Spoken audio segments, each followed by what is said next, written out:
Hey everybody, welcome to another episode of Purple Insider. Matthew Coller here, and look who is in studio. ESPN's Courtney Cronin has made her way to Minneapolis. How are you? Great to see you. This is wild. This is such a throwback to our days recording inside of TCOs, sequestering whatever room we could get into. And it's wild to be here. I love your setup, though. This is nice. We have real functional mics instead of me holding onto the ones that were connected into the Zoom and clicking them all around. But it's awesome. I'm proud of you. You've leveled up with all of this, and this is an awesome setup. Yeah, those who have watched the YouTube channel for a long time know the progress of this and how janky it has been at times. But now we're here. We've got it all figured out, and it's great. So and you've got video games over there. You can't see this on camera right now, but his Super Nintendo's over there.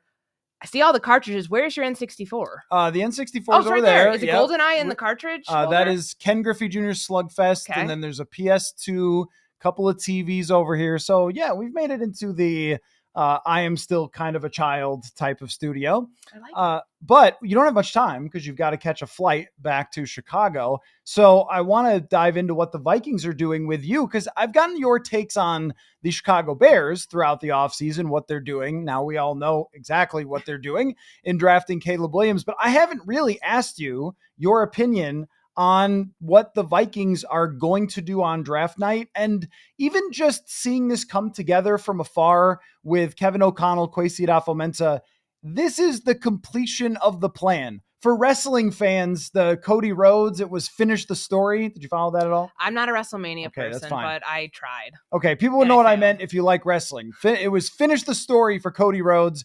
It is finish the story for the Vikings on draft night. But do you believe in it? Do you believe in what Kwesi Adofo-Mensah and Kevin O'Connell have done here to get to this point? I think it's the right approach given everything that's transpired the first 2 years of this regime. So remember, it's competitive rebuild, and you and I were both skeptical. I think a lot of people were about how that was going to manifest itself. Could you actually be rebuilding behind the scenes and still field a competitive team?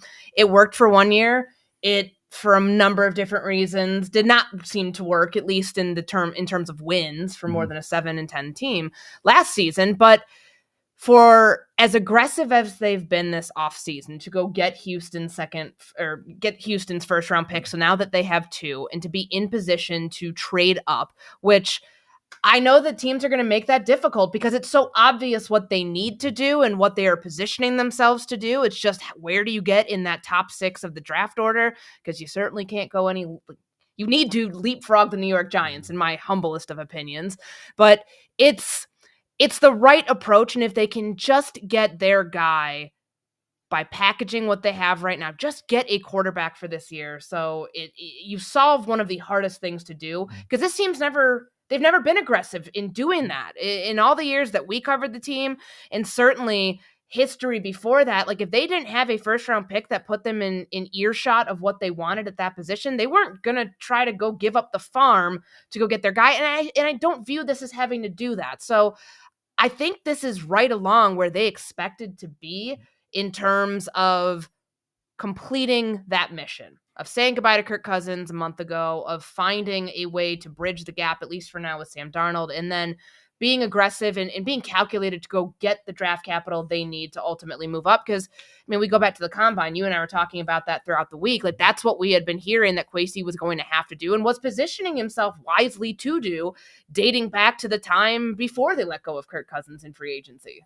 And Kwesi even really said that today, that this was the plan all along from the time that they first got here, which I believe, because everything lines up that way, including their first offer to Kirk Cousins, which was not that good for an extension. When they got here, they gave him a short-term extension. They tried to do it again. He said no. They tried to do it again. He said no and became a Falcon. All of that points to they've had their eyes on these quarterbacks for this quarterback class, not Will Levis in the last class, not, was it the Malik Willis and Kenny Pickett? They didn't want those guys, so they didn't make that move the last 2 years, but now they believe in this draft class. If you were Ryan Poles, what outcome for the Vikings would you be like, dang, didn't want him to do that? And which outcome would you be like, we'll be fine, we're good? Oh, they drafted him with that? No, we're good. Well, what does it take to win this division? Or just baseline, borderline, like be competitive in this division, you need a quarterback. So any of the quarterbacks that they take, and we know that the Bears are also like, they're taking Caleb Williams, that's happening, but they like JJ McCarthy and they like him a lot. Think about how many people they sent to his pro day alone, even though you can't, that's not like the end all be all, but I think they sent Kerry Joseph and like a national scout and maybe an area scout to Drake May, like after sending everybody who works in Hallis Hall more or less to USC's pro day to watch Caleb Williams. Like they like JJ McCarthy. They think something's there, but if he ends up a Viking, A, that's not going to shock anybody. And B, I do think that that's going to be something where like, might this be the guy who we didn't want to see go anywhere within the division? So that one would probably be one they're like, darn, or however you did that the first time. I don't remember. But the one where they'd be like, whatever. I guess it would have to be a situation where teams are really trying to rake them over the coals, and it'd be too much for them to move up and get a quarterback where they effectively during the draft have to alter their plan. I mean, I still think they would take a quarterback, but God, this is like nuclear, like worst case scenario. Like what if it's Spencer Rattler in the second round? I still think it'd be Michael Penix Jr. before then, which maybe they'd look at that and say, that's still a very competitive, that makes you a competitive team better than having a, more of a project at quarterback. But they'd be like everybody else in the division, would be happier if other teams were calling the Vikings bluff as like, oh no, like maybe we don't want to move up, and really trying to, rake them over the coals with that. My answer would be, if they were to land Drake May, I think if you're Ryan Poles, you're probably a little nervous, because even though Drake May has his flaws, he also has his upside.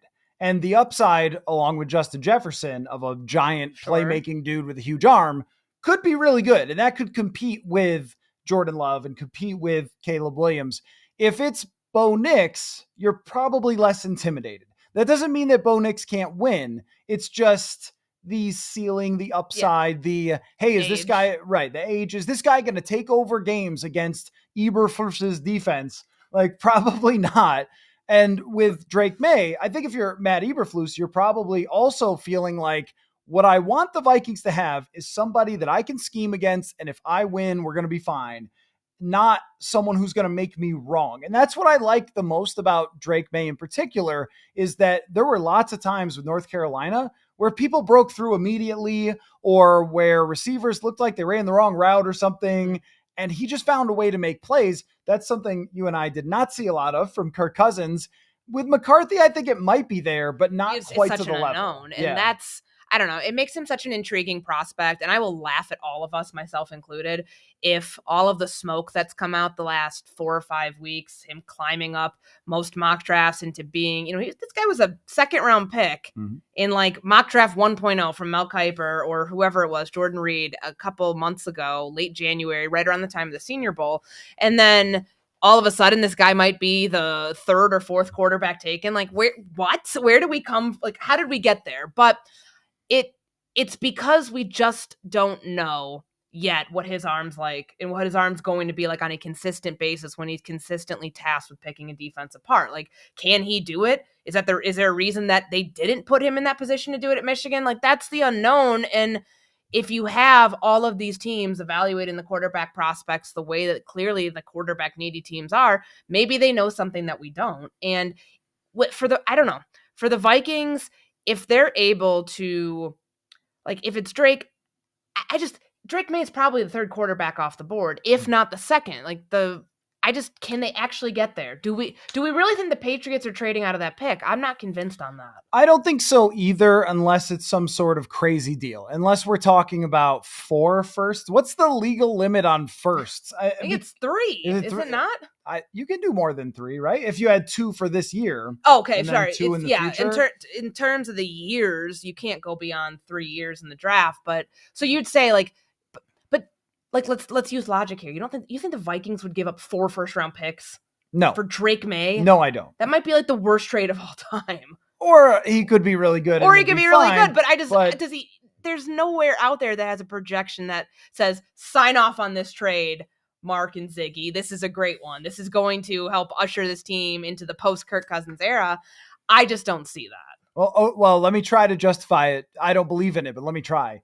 if you think that if he fails, you're getting fired anyway, then screw the next guy. Yeah, right? He either succeeds and is amazing with Justin Jefferson and you win and spend all the additional money to fix the defense from free agency, or he's bad and that is someone else's problem in the future. Sorry, you don't have those draft picks. Kevin O'Connell does come from the Rams. Bleep them picks. Yeah. I'm just saying the hardest question to answer is Mel Kiper's scenario, which is, do you give up 11, 23, and the next year to move up for McCarthy? And I'll tell you, my take is kind of similar to what you're talking about, where I'm wondering if McCarthy's a tad overrated by the mock drafters and the Vikings might be able to sit and potentially pick him. And I mean overrated by a few spots, but it's almost been an absolute guarantee that you have to move up and get him. And I don't know that that's true. I just know that people who do draft reporting that are maybe a coin flip for right or wrong think that you do. And it's not a complete apples to apples comparison, but were we not talking about this last year with 1, 2, 3, 4 off the board? Where did Will Levis go? We had to wait a whole nother day till he went off the board to the Titans in the early part of the second round. Again, it's not a complete, scenario. Like, it's not completely the same, but would I be surprised if he fell there to 11? No. Would I be surprised if Michael Penix Jr. ended up being a first round pick in the top half of the draft? No, I wouldn't be surprised about that either. I'd keep trying to think back to the last time there were 5 quarterbacks of this notoriety that got this much attention. And you go back to the 2021 draft, that's the last example we had of that. How that draft order fell, by 15, they were all gone. So do teams panic? If you're a team that's outside of the top 10, if you're if you're Denver, if you're the Minnesota Vikings, and if you're the Las Vegas Raiders, teams that need a quarterback now, but also down the line, what's going to be the trigger for them to get panic? If you see offense go 1 through 8, and then the Bears are there again at 9, and they're like, all right, wide receiver, do you start, if you haven't moved up, do you try to get there at 10 to where the Jets are? If you're panicking, if you think that, if 4 quarterbacks are already gone, then you think, okay, well, I've got to go get Bo Nix now, or I've got to go get Michael Penix Jr. before they're gone by the middle of the first round. So the thought of it taking 3 first-round picks, 2 this year, 1 next year, to go get a J.J. McCarthy, that feels far-fetched. But if it is Drake May, and where Drake May's been in the whole mock draft world the last couple of months, whether it's the 2nd overall pick or the 3rd overall pick, that might be the cost. And I would love to be in the draft room to hear what the Wilfs would say, because your scenario of, what if this group is gone? And I don't know if that would mean O'Connell, but we had, heard just all right, what about Kwesi's job security? We believe it's a 4-year contract when he signed it. Is this going to be something long-term? Do they give him an extension this offseason? Who knows? I don't know if they'd be willing to let those things happen in order to screw over the next group. If they might be thinking, hey, we might not be completely sold on who's running our football operation. No, you're right. There's a lot of dynamics at play, including how much Kevin O'Connell likes one guy over the next. I mean, Kwesi adofo-mensah has to say, we love lots of quarterbacks. We don't know if that's true. And there's also another scenario where McCarthy, his hype is even more than we thought, and he ends up going number 2 or number 3. And we all go, wait a minute, what? We thought that was Jaden Daniels. And then it's 4 and 5, and either May or Daniels is on the board. That's something that we have not really discussed a lot, is the possibility of either one of them falling. And then do the Vikings have to give up everything to move up and get a better prospect, in my opinion, because someone fell in love with JJ McCarthy? There's a lot of moving parts here. I think everybody's hoping, if you're the Vikings or any of these other teams further down in the,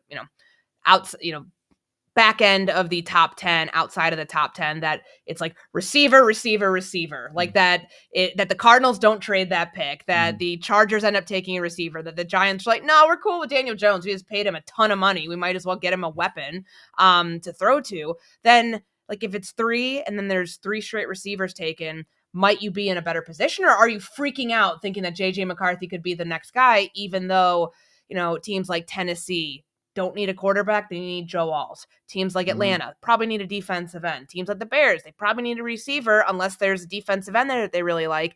And then could you maybe hold on to some of that extra draft capital, because you're not moving heaven and earth to get up to 10 Like I'm fascinated by that. And a lot of people have asked me just about the Caleb Williams situation, are like, well, where's the drama now? We know it's a lock, like more or less. Does that make it less exciting for you covering the draft or more exciting? I'm like, I think it's more, because now you're like, all right, can we just start the draft at 2? Like, can we just in theory, in reality, they could sign him right now if they wanted to. I think they would end up irritating a lot of people on Park Avenue if they just decided to, circumvent the draft process and take away the allure of having the number 1 pick and making that pick for the commissioner. But the draft starts at 2 when we find out who does Washington really love. If it's JJ McCarthy, then like the draft gets flipped upside down, and it'll be a wild 90-minute stretch till we get to where the Vikings at least are on the clock at that point if they don't move up. And Washington is a wild card because that's a whole new ownership. It's a whole new management, and we don't really have a sample at all to go back and say, well, this is kind of how they operate. Now, I can't have you in this studio and not do a pie chart. Oh. So you're going to have to do it. I do. There is a pen and pad there if you want it, if you want to borrow that. Yeah, because obviously, I'm terrible at math. Like I was not prepared for this. Just so you guys know, this isn't a stunt. I now have, I guess, this. And where's the pencil? Yeah, that'll work. That's a pen. All right, here's a pen. Here's the challenge. Now you guys actually get to see me go through the process in real time with him like stressing me out. This is not that hard, although maybe I'll just add a little of that. It's not that difficult. All I want to ask is, since we have 4 clubs that are in different spots, but all of them have a case for being pretty good. Okay. So you've got the Vikings set to draft their quarterback. You have Caleb Williams coming to the Bears, Jared Goff leading a really good Detroit Lions team, and Jordan Love and Green Bay with a young roster to build on. Percentages for each team to win the NFC North 2025. Not next year. Not this year. Not this year. 2025. So that means Caleb Williams year 2, Drake May or quarterback X year 2. Jordan Love will be maybe a little more expensive, and Jared Goff could potentially be more expensive, and so could that team. So 2025, these teams to win the division. Because right now, if you were doing it, it's a race between the Packers and the Lions. And then who knows? How good is Caleb Williams right away? We're not sure. Do the Vikings even play their quarterback right away? I would have the Vikings 4th at this moment because my expectation is that they would play Sam Darnold until they went 4-7, and then they would play JJ McCarthy or whoever, and they end up with 7 or 8 wins. That's why it's dangerous to give up the 2025 first for the Vikings, because if you do end up with 6 wins and Sam Darnold starts most of the season, you're giving up a pretty high draft pick. The calculator is out here. It only goes to 100 because this is really hard for me. I'm not going to get this wrong and be embarrassed like I have been countless times in my math skills. 3 hours later. All of this is 2025. Who's winning the division? Yeah. And that's a lot of work because I want to get it right. And I want to obviously get my math right first and foremost. I didn't even draw. I just did. It's kind of like the point of me doing a pie chart, right? Like I've got to do. I think you should just reveal it. Okay, fine, whatever. All right, so the best chance I have right now, and this isn't home cooking, but I have the Bears with a 30% chance to win the division in 2025. For obvious reasons, Caleb Williams coming into this team is the missing link at this point because they've never been able to draft and develop a quarterback in the modern era of the NFL. They haven't had the right infrastructure. And even he realized it, that this is not a normal situation for a number 1 pick coming in. He's coming into a team that finished with a 7-10 record last year, which, that's not great. That was the, bottom of the NFC North, bottom of the NFC, or middle of the bottom of the NFC. They weren't as bad as the Panthers, but typically when you have the number 1 overall pick, that guy's going to a team like Carolina. Right. This is like a 2-win team that doesn't have Montez Sweat. Exactly. And I'm a firm believer that they will get something done with Keenan Allen. Like, he's not going to be there forever, but it was a smart pick for year 1 of a new quarterback. Surround him with weapons that make him better. DJ Moore made Justin Fields better for as shoddy as that looked at times last year. And Rome Odunze is the pick? Right? I think at number 9. Although, I've talked whoever they're picking though, that's another top 10 player. Or it could be a defensive end. Yeah, to start opposite Montez Sweat. Although there are some veteran options that might make sense. I still think they go offense. I think, honestly, I go back to the Khalil Mack trade in 2022, which I know is like ancient history at this point. To me, that was the day that everything started to skew offense in Chicago for the long term. So I've got the Bears with a 30% chance in 2025 to win the NFC North. My next best odds are tied. Is this a cop-out? This is a cop-out. It's not a cop-out. It's because you put me under pressure to do math in a very short amount of time when I was not prepared for that. Just saying, it's not really, you're not really ranking them if you're giving even odds. But okay, I'll let you do it. Well, it's the Vikings and the Packers. I have them each at 25% because if I'm looking at Green Bay and the situation they're in right now with Jordan Love, he'll be in year 6 at that point. He's already like at the top of the NFC North in terms of the quarterbacks that you don't want to face. They clearly found a formula there to make that work. My question mark with Green Bay would just be defensively. I mean, Joe Barry gone. Who knows what this unit's going to be like this year? You'd like to think they're not going to be playing that soft zone nonsense in like critical situations, like, I don't know, 2-minute drill. Anyways, but is there a regression there, or does that defense get back to where it was a couple years ago when they were like just dominating, even like during the Rodgers era? So I think that, they're a team that has shown you, given their draft strategy the last couple of years of finding, some higher end talent at the end of the first round, in the second round, in the third round, they can get it done. Like, I remember, it's not like the Bears defense was a good defense at the end of the year. They're a top 5 unit, but I didn't know who half the guys were that were catching passes from Jordan Love in week 18. I really don't. So the fact that they got it done there, I think that this team with the quarterback, that's probably a 10, 15-year thing. They've solved their franchise issue with the quarterback spot. Maybe not 15, but okay, yeah. I mean, Jordan Love's been there since 2020. I guess if he's like 40. No, he's possible. I'm saying like from the time he got there, 2020, till, I mean, realistically, at the end of his career could be like 15 years. Okay, we'll see if he can do it for 2 years in a row. Yeah, let's try that. Let's get there first. So then I've got the Vikings with 25% too. So, and the reason I have this here is because I think a lot of the hard things that they had to do with this roster, and, they didn't rip the Band-Aid off. Like, they did this kind of piece by piece. So first it was, saying goodbye to Dalvin, or first it was, parting ways with some pieces on the defense. Then it was saying goodbye to Dalvin Cook. Then it was saying goodbye to Alexander Mattison, Danielle Hunter. Eric Kendricks was in that mix as well. Before that, like, they're going to have pieces. There's still some older pieces on this team. Like, Harrison Smith eventually will have to retire. They may have to, like, yank him out of the locker room. He might be 40 or something, still playing safety. But I do think this is the year that they figure out the quarterback, given what they're armed with in the draft. They're in a good spot to go figure out their quarterback situation. They've got an all-star at wide receiver. Just get the deal done whenever they're going to do it. I think that when they get in the spot to compete with the other teams in the division, they will probably be like, I guess this would be like 2-3 in 2025. And then I have the Lions at 20. And the reason outside of the math and like trying to figure out, well, somebody's got to be at the bottom of this.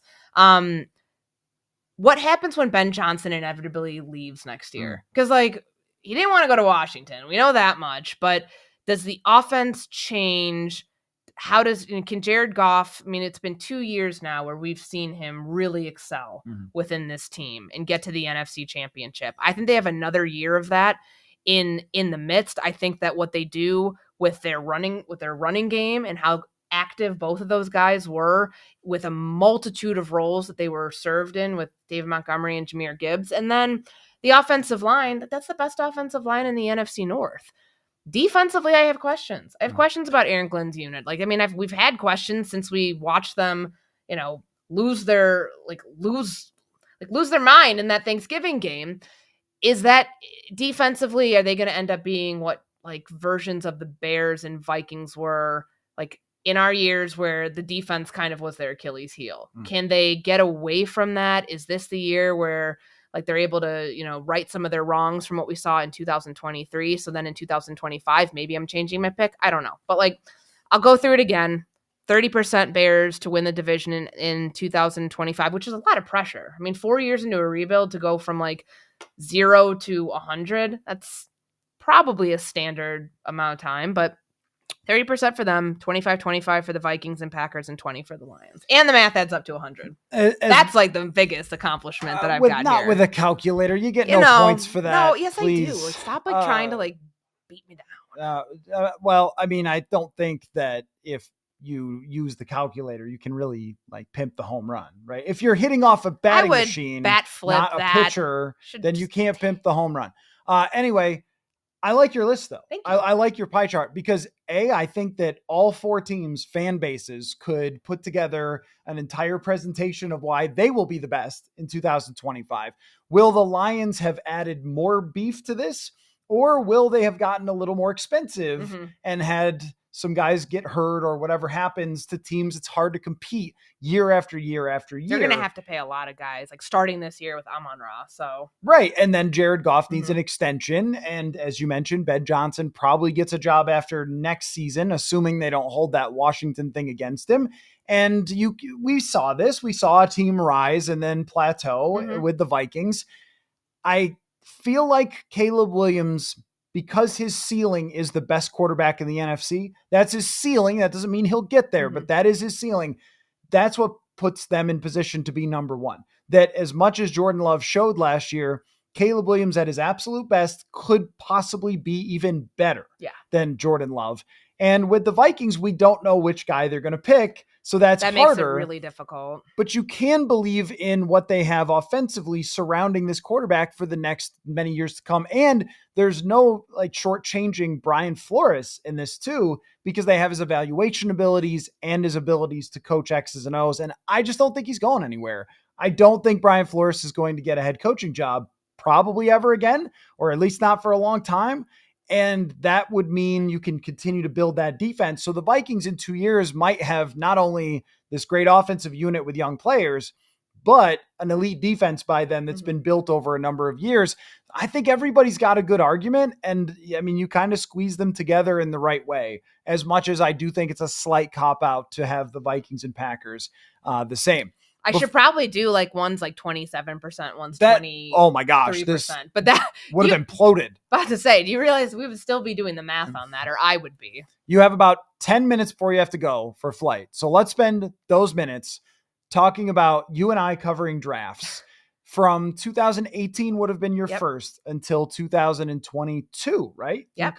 You covered the disaster trade down in 2022. No, I covered. Or did you not? Or were you in Chicago? I was in Chicago at that point. So I actually pulled them up because I was trying to remember all of the drafts. And because you did the combine covering the Vikings, right? In 2022? I actually switched. Or is that when you switched? My last story was on a Friday covering the Vikings. And it was about, I remember it was all of the traits of a Kevin O'Connell offense. And then by Monday I was talking about Matt, how do you pronounce it? Eberflus. Yeah, that. I probably said it like that the first time, but no, my first draft was Mike Hughes, the 2018 draft. Yes. And then my last one was 2021, the Kellen Mond draft, which will always be remembered as the Kellen Mond draft. Yes, because folks on the internet called you foolish for suggesting the Vikings would draft Kellen Mond, and then they did, and then it didn't work out. So 2018, what I remember from 2018 is this was the only time I was ever surprised by Rick Spielman. In all the drafts that I covered, we always knew by the time we got there, they're going to draft for need. Here's what they need. And then Spielman would say, well, you guys don't know what we're going to do. And then all of our mock drafts would be essentially right. And at least by the position, oftentimes even by the player. But 2018, I never expected a corner in Mike Hughes. And then after he had a pick 6 in the first game, Mike Zimmer mocked all of us for questioning the pick because we thought, don't you need some other positions more?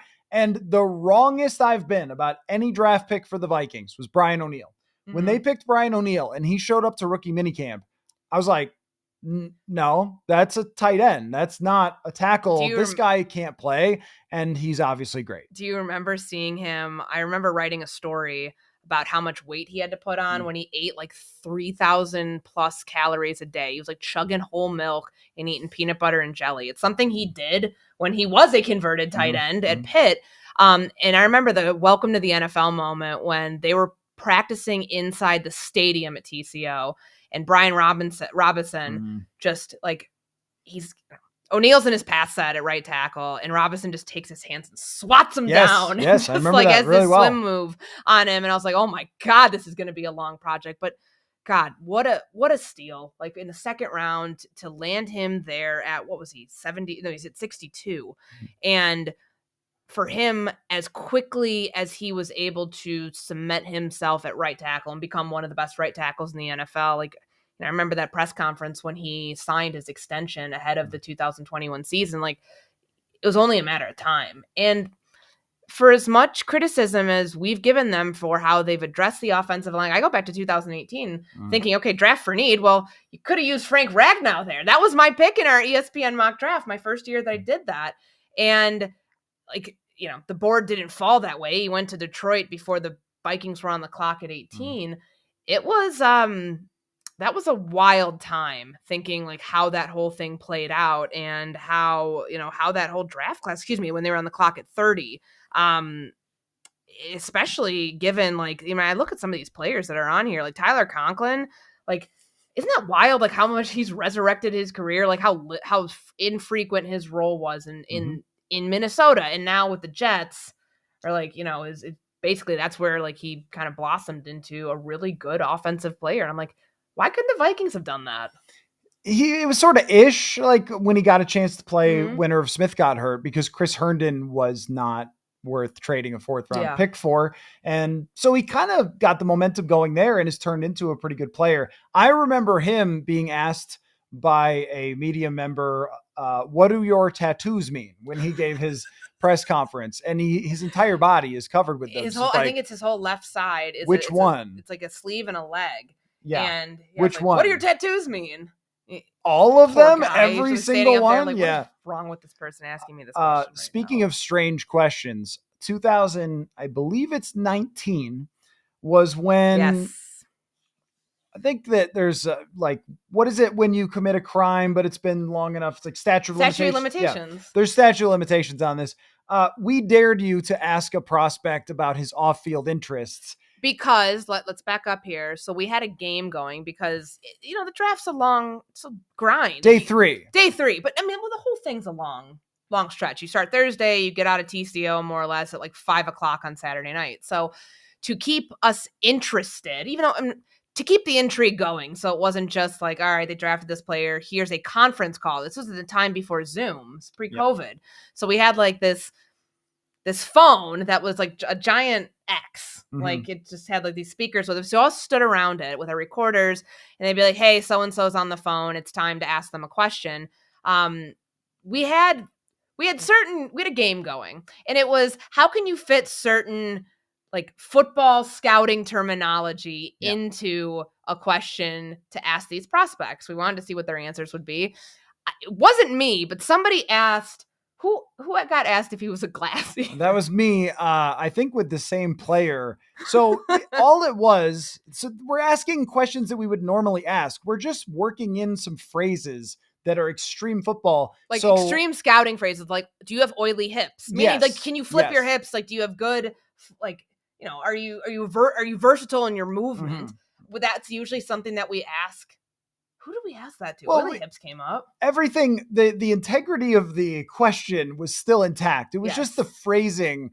It was meant to include some words. So I had to work in glass eater, which I did, asking about leadership to a linebacker. Yep. So a legitimate question. But even though that's not what a glass eater is. Glass eater is supposed to be like the hard ass guy in the trenches. Yeah. It sort of fit your question. He totally got it though, and actually gave a good answer. What we found out was that the more we use these cliches, the more they seem to relate to them, because that's how they talk. So yours was to ask off-field interests. Yeah, like, and what do you do outside of football, more or less? Rather than work into it carefully, you just walked up to the phone and yelled, what are your off-field interests? And the guy gave one of the best answers I've ever heard in a press conference. It was awesome. He went on about his love for wine and winemaking. It turned into a future story for you. It was like, we need to do this every year. That was Cam Smith, the USC linebacker, who never played a down for the Vikings, right? Yeah, he had a congenital heart defect that I believe they found during it was COVID year.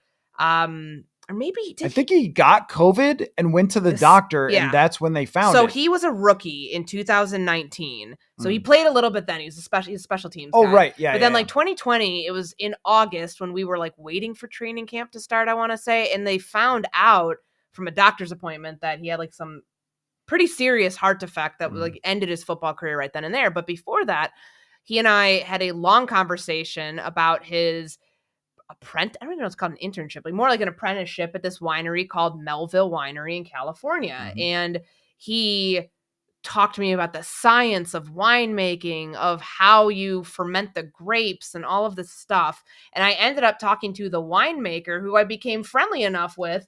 Like whenever I'd be out, I'd be like, hey, like Melville's on. I would send him a picture of the bottle of wine if we ordered it. And it was a neat story. I really enjoyed that. Did you know that Cam Smith has taken up photography, and he was at training camp last year, like doing photography? Oh, that's awesome. Good for him. I think he was doing it for the Vikings as just some sort of like thing that he's trying to do. So a guy whose life was saved by getting COVID and then getting checked out, and then try to come back, didn't work out. And then, so a fascinating story from the draft. Anyway, before we wrap up, COVID one year. more. Yes, COVID year. And it was just so unprecedented. Like I remember I went to Chicago for the pandemic. I stayed at my mom's house, and I sat in the same spot day 3 on the couch in the family room, covering how many draft picks that day? Oh, that's right. 100. 3 4th rounders, 2 5th rounders, 2 6th rounders, and 4 7th rounders. So Rick Spielman's logic on this was that you don't want to, you don't want to bid for guys in college free agency, especially this year when we didn't know what the roster limits were going to be, how, the expansion of the practice squad, if we were going to even have a season. This was April of 2020. So 2 days after they draft Justin Jefferson, they draft Jeff Gladney. And the Jefferson story is still one of my absolute like all-time favorites. This like 0-star guy going to, the Vikings laughing their heads off when Philly ends up taking a wide receiver 1 pick before that clearly did not pan out the way that Justin Jefferson had. But then day 3, there is like they kept trading back and kept trading back. And at this point, like we're all like in a group chat and just being like, are we serious? This draft's going to be 90 hours long. And at some point, my colleagues at ESPN, like my editors, like, I see that you have all of these picks. I'm going to ask Jamison Hensley, who covers the Ravens, who had like 5 picks that year. He's going to help you write some of these blurbs on guys that I like. Had no Brian Cole. Remember that guy? He didn't even play in the NFL. He was cut before the end of camp. He was cut. Yeah, and it was a shortened camp. But I don't know what went wrong there. Maybe that's an investigatory story. But I do remember that, like that year specifically, like Brian Cole, for example, I can still remember the draft story. His father was a policeman.